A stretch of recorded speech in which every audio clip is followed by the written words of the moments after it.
मैं डॉक्टर लतिका मित्तल हूँ। हम लोग Kailash omega cancer centre Dehradun से आए हैं। हम लोग एवरी फ्राइडे यहाँ कैंसर की ओपीडी करते हैं 12 to 2 PM। हम लोग देहरादून से आते हैं और फिर ओपीडी करके हम लोग वापस जाते हैं। तो बहुत एक फन इंटरेक्टिव सेशन हम लोग रखेंगे यहाँ पे। कोई मतलब ऐसा स्ट्रिक्टनेस कुछ नहीं है, आपको जो पूछना आप कभी भी पूछ सकते हो, नो प्रॉब्लम।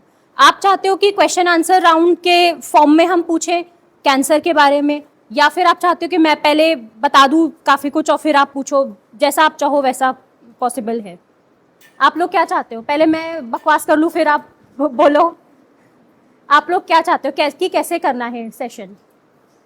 मैं बहुत ज़्यादा टाइम नहीं लूँगी, मैक्सिमम 15-20 मिनट्स। मेरे को पता है 20 मिनट बाद सब सोने ही लगेंगे, तो मैक्सिमम 15-20 मिनट्स का ही सेशन रखेंगे। तो आप लोग बताओ कैसे करना है? पहले मैं बता दूँ? ओके। सो कैंसर के बारे में ही बात करेंगे और दो तीन कैंसर्स हैं जिस पे हम लोग ज़्यादा फोकस करेंगे, जो कैंसर जो सबसे ज़्यादा कॉमन है। ठीक है, तो कैंसर क्या है? सबसे पहली चीज़, कोई भी घाव जो ठीक नहीं हो रहा है एक सर्टेन टाइम के बाद भी, या कोई गांठ जो बढ़े जा रही है ठीक नहीं हो रही है, ऐसी चीज़ों में कैंसर होने के शक ज़्यादा होते हैं। तो बहुत कैंसर तो देखो हर बॉडी पार्ट में हो सकता है और हर बॉडी पार्ट में अलग अलग टाइप के कैंसर हैं। लंग, अगर मैं सिर्फ एक फेफड़े का कैंसर लूँ तो उसमें भी अपने कैंसर के टाइप कम से कम 4-5 है जितना मुझे पता है। अलग अलग टाइप है कैंसर के और हर बॉडी पार्ट का कैंसर अलग होता है। कैंसर एक वर्ड ऐसा है जो जिसको सुनते ही पेशेंट बहुत ज़्यादा डर जाता है, क्योंकि उसको पता है कि कैंसर जानलेवा है। लेकिन अगर हम सही वक्त पे इसको डायग्नोस करें, सही वक्त पे हमें पता चल जाए और हम जल्दी पकड़ लें उसको, जल्दी सारा ट्रीटमेंट हो जाए, तो पेशेंट बिल्कुल क्योर हो जाता है। उसको दोबारा कैंसर आने के चांसेस ऑलमोस्ट निल हो जाते हैं। हमें ये टॉक करने का या कैंसर स्क्रीनिंग करने का यही गोल है कि हम उसको जल्दी पकड़ें और जल्दी इलाज करें। नहीं तो स्क्रीनिंग का क्या मतलब होता है? जो वर्ड है स्क्रीनिंग, जो हम लोग कम्युनिटी मेडिसिन में पढ़ते हैं, इसका क्या मतलब है? स्क्रीनिंग का मतलब है कि रिस्क फैक्टर है लेकिन बीमारी होने से पहले हम उसको पकड़ रहे हैं। This is primary prevention, this is not primordial prevention, this is primary prevention. सही बोल रही हूँ ना? This is primary prevention.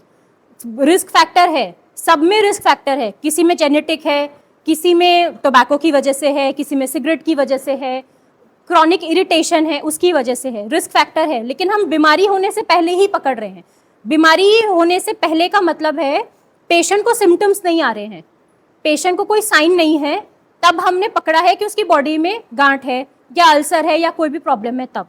ठीक है, पेशेंट को सिम्टम नहीं आ रहे हैं लेकिन बीमारी अंदर हो सकती है, तब इसी का मतलब है स्क्रीनिंग। तभी हम हेल्थ टॉक करते हैं, स्क्रीनिंग करते हैं पकड़ कि इससे क्या एक बेसिक चेकअप भी हो जाता है और स्क्रीनिंग भी हो जाती है। ठीक है, तो जो जितना मैंने, क्योंकि देखो मैं भी अभी एक स्टूडेंट ही हूँ, मैं भी अभी पढ़ ही रही हूँ, मतलब मैं डॉक्टर हूँ बट मेरी पढ़ाई अभी आगे जा रही है। जितना मैंने देखा है, जितना मैंने ऑब्जर्व किया है, कहीं भी क्रॉनिक इरिटेशन होगी ना तो it is a reason for cancer. आपके जो अंदर का गाल होता है, अगर वो कट रहा है बार बार दांत से, या जीभ बार बार दांत से कट रही है, आपके दांत इतने शार्प हैं कि वो बार बार खाना खाते हुए या बात करते हुए कट रहा है, वो क्रॉनिक इरिटेशन है। उससे आगे जाके कैंसर बन सकता है। बहुत फीमेल्स आती हैं जिनको टंग कैंसर है। फीमेल्स में जनरली ना तो टोबैको होता है, ना तंबाकू खाती हैं, ना बीड़ी पीती हैं, ना सिगरेट पीती हैं। फिर ये सब क्यों हो रहा है? ना शराब पीती हैं, मतलब पीती हैं बट वो लोग नहीं पीते। तो क्यों हो रहा है? क्योंकि दांत से गाल कट रहे थे या दांत से जीभ कट रही थी, एक क्रॉनिक इरिटेशन का फैक्टर था।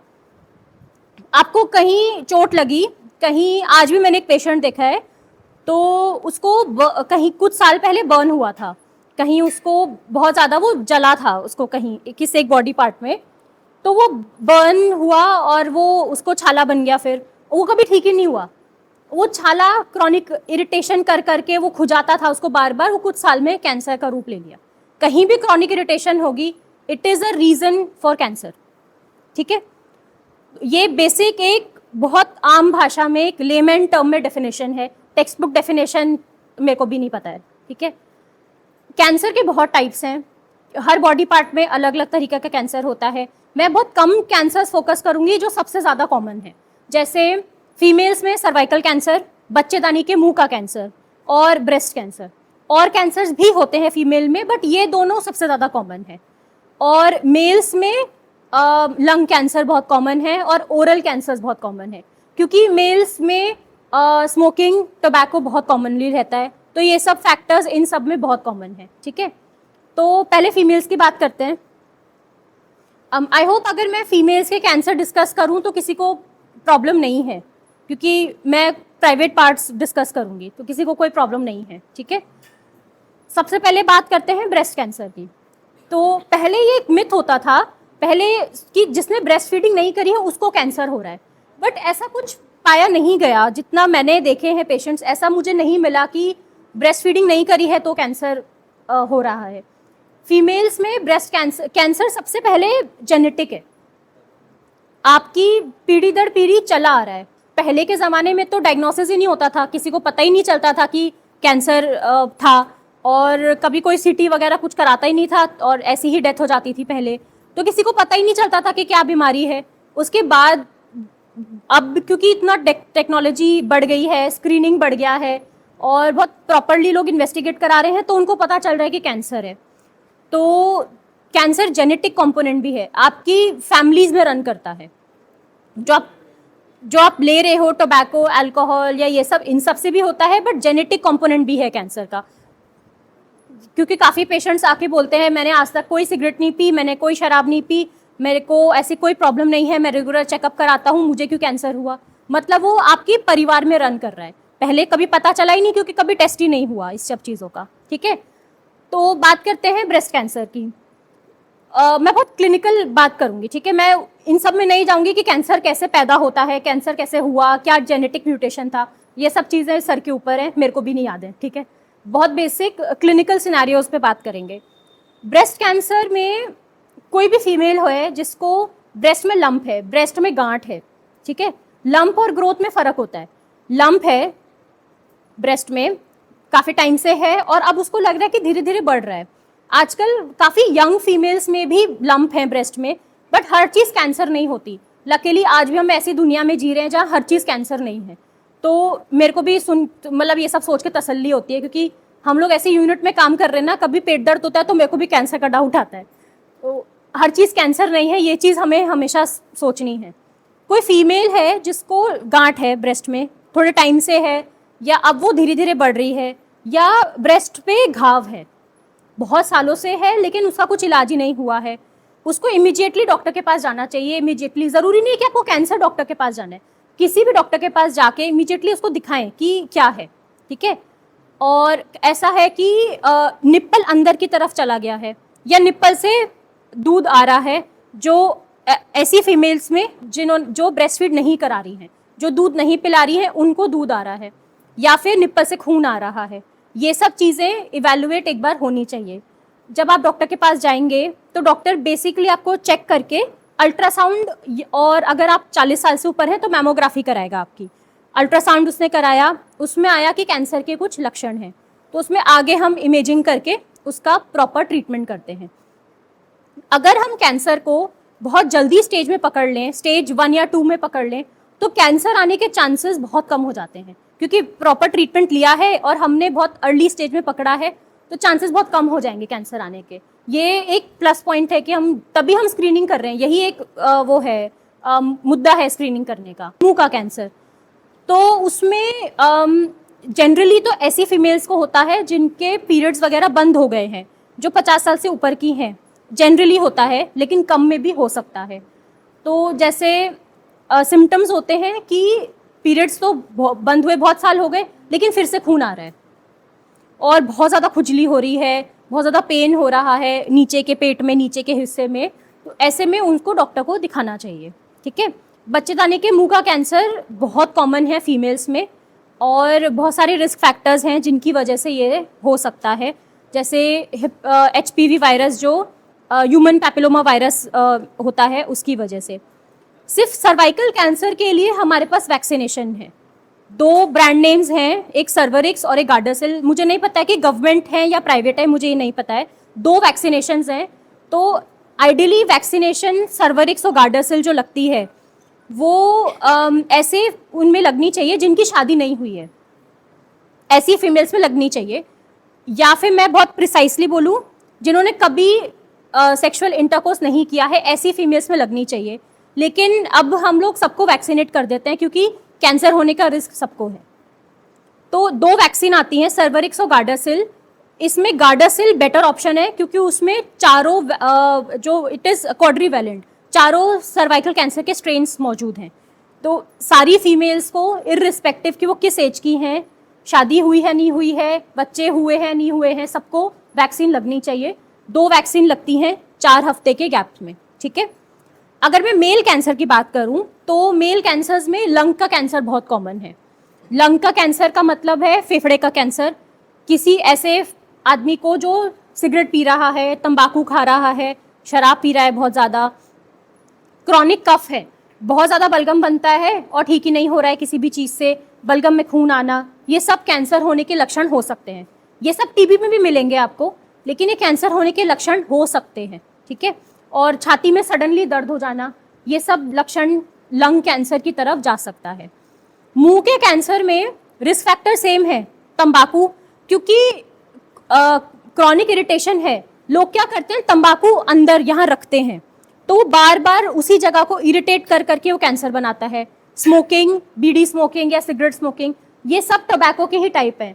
आप बीड़ी ले लो या सिगरेट ले लो, उन सब के अंदर तंबाकू ही होता है, या आप तंबाकू चबा लो, ये सब ओरल कैंसर्स के फैक्टर्स हैं। मुंह का कैंसर होना, खून आना, सबसे मुंह के कैंसर में पेशेंट को अंदर छाला महसूस होगा, वो कुछ भी खा पी नहीं पाएगा क्योंकि छाले में सब कुछ लगेगा उसके, या फिर उसको गांठ महसूस हो सकती है मुंह के अंदर, तो जीभ में भी हो सकती है। मुंह का कैंसर बहुत कॉमन है इन सब मेल्स में। तो ऐसा कुछ भी हो या आपके जानने वाले कोई हो जिनको ऐसा कुछ हो रहा है, ज़रूरी नहीं है कि कैंसर हो, लेकिन उनको आपको बोलना है कि एटलीस्ट आप किसी भी डॉक्टर को दिखाएं, लेकिन अपना जांच ज़रूर कराएं कि क्या प्रॉब्लम है, ठीक है। तो मैं अब बहुत ज़्यादा नॉलेज नहीं दूंगी, आप बताओ आपको क्या पूछना है, आपको जो पूछना है आप मुझसे पूछ सकते हो। ये ना मैं एक जनरल टर्म बताया कि जल्दी अगर हम उसको पकड़ेंगे बैठ जाए तो वो क्योर हो जाएगा, ठीक है। कैंसर की जो स्टेज है वो पेट स्कैन पे पता चलती है, बट हम हर पेशेंट में पेट स्कैन नहीं करा सकते पहले, क्योंकि बहुत महंगा टेस्ट है, 22,000 का होता है, और हमारे यहाँ मतलब पूरे उत्तराखंड में 2 ही मशीन्स हैं, और वो स्क्रीनिंग टेस्ट नहीं है पेट स्कैन, तो हम सबसे लास्ट में स्टेज देखने के लिए कराते हैं कि अगर आप 1 और 2 स्टेज में पकड़ लोगे तो उसके कैंसर वापस आने के चांसेस बहुत कम हो जाते हैं, ठीक है। जैसे मैम हम वैक्सीन, जैसे अभी कोविड आया था तो उसके लिए हमने वैक्सीनेशन लिया, तो लॉन्ग टर्म में जाके उसके साइड इफेक्ट्स भी दिखे। क्या साइड इफेक्ट दिखे आपको? जैसे काफी सारे लोग कंप्लेन करते हैं कि जॉइंट पेन रहता है, मतलब हर वैक्सीनेशन का ये वैक्सीनेशन का देखो, इस पे ना अभी तक कोई डेटा नहीं आया है कि कोविड की वैक्सीन से आपको साइड इफेक्ट आया है। इस पे किसी ने स्टडी नहीं करी है, कोई डेटा नहीं आया है कि कोविड की वैक्सीनेशन से आपको साइड इफेक्ट आया है। ये कोविड से भी हो सकता है, सर्वाइकल कैंसर की आपने बताई, तो आगे जाके इन चीजों का कोई साइड इफेक्ट नहीं इस पे कोई स्टडी अभी तक हुई नहीं है, तो मैं आपको कुछ ऐसे गलत इन्फॉर्मेशन देना नहीं चाहती हूँ। बट वैक्सीन अगर कोई 1% साइड इफेक्ट है भी, तो वैक्सीन के इफेक्ट्स बहुत ज़्यादा हैं। आपको प्रोज एंड कॉन्स वे करने हैं। वैक्सीन के इफेक्ट्स बहुत अच्छे हैं, इट इज़ बेटर कि आपको आगे कैंसर होने के चांसेस कम होते हैं। साइड इफेक्ट मुझे नहीं लगता कुछ होंगे, वो वैक्सीन लगवानी चाहिए सबको। कि बायोप्सी, आप बायोप्सी करोगे, टुकड़ा लोगे या उसको छेड़ोगे तो कैंसर फैल जाएगा, ये मिथ सबने सुना होगा, हम भी बहुत सुनते हैं पेशेंट से, तो ये मिथ गलत है, ऐसा कुछ नहीं होता है। इसके मैं 2 कारण आपको बता देती हूँ। अगर हम उसको नहीं चेक करेंगे तो हमें पता ही नहीं चलेगा कि कैंसर है, उसका क्या टाइप है, वो कौन से ऑर्गन से आया है। काफ़ी बार गले में सिर्फ ऐसी गांठ होती है पेशेंट के और आपको पता ही नहीं कहाँ से कैंसर शुरू हुआ है, तो नहीं बायोप्सी करेंगे तो पता नहीं चलेगा। दूसरा ऑप्शन, मैं आपको एक वैलिड रीज़न बताती हूँ। जो भी हम कैंसर का ट्रीटमेंट करते हैं, it is standardised worldwide. NCCN guidelines होती हैं, NCCN NCCN गाइडलाइंस होती हैं जो पूरे वर्ल्ड में स्टैंडर्डाइज्ड है। ये कैंसर है, ये स्टेज है, आपको ये करना है। उसमें यहाँ तक लिखा हुआ है कि अगर सपोज ब्रेस्ट कैंसर है, पेशेंट आया है और आपको लगता है कि क्लिनिकली स्टेज 1 में है, तो आपको क्या इवैल्यूएट करना है, आपको अल्ट्रासाउंड कराना है, क्या क्या टेस्ट कराने हैं, वो सब उसमें मेंशन्ड है। आपको कैंसर का पूरा ट्रीटमेंट करने के बाद क्या स्क्रीनिंग करनी है पेशेंट की, वो सब उसमें मेंशन्ड है। अगर ऐसा होता तो हमारी गाइडलाइंस में बायोप्सी होती नहीं, ये एक मिथ है। बट लेकिन काफ़ी ऑर्गन्स हैं जिनमें हम बायोप्सी नहीं करते, क्योंकि जैसे हम टेस्टिस में बायोप्सी नहीं करते, हम किडनी में बायोप्सी नहीं करते, क्योंकि बहुत ज़्यादा ब्लड सप्लाई होती है उसमें। बाकी सब में हमें बायोप्सीज करनी होती है, ठीक है।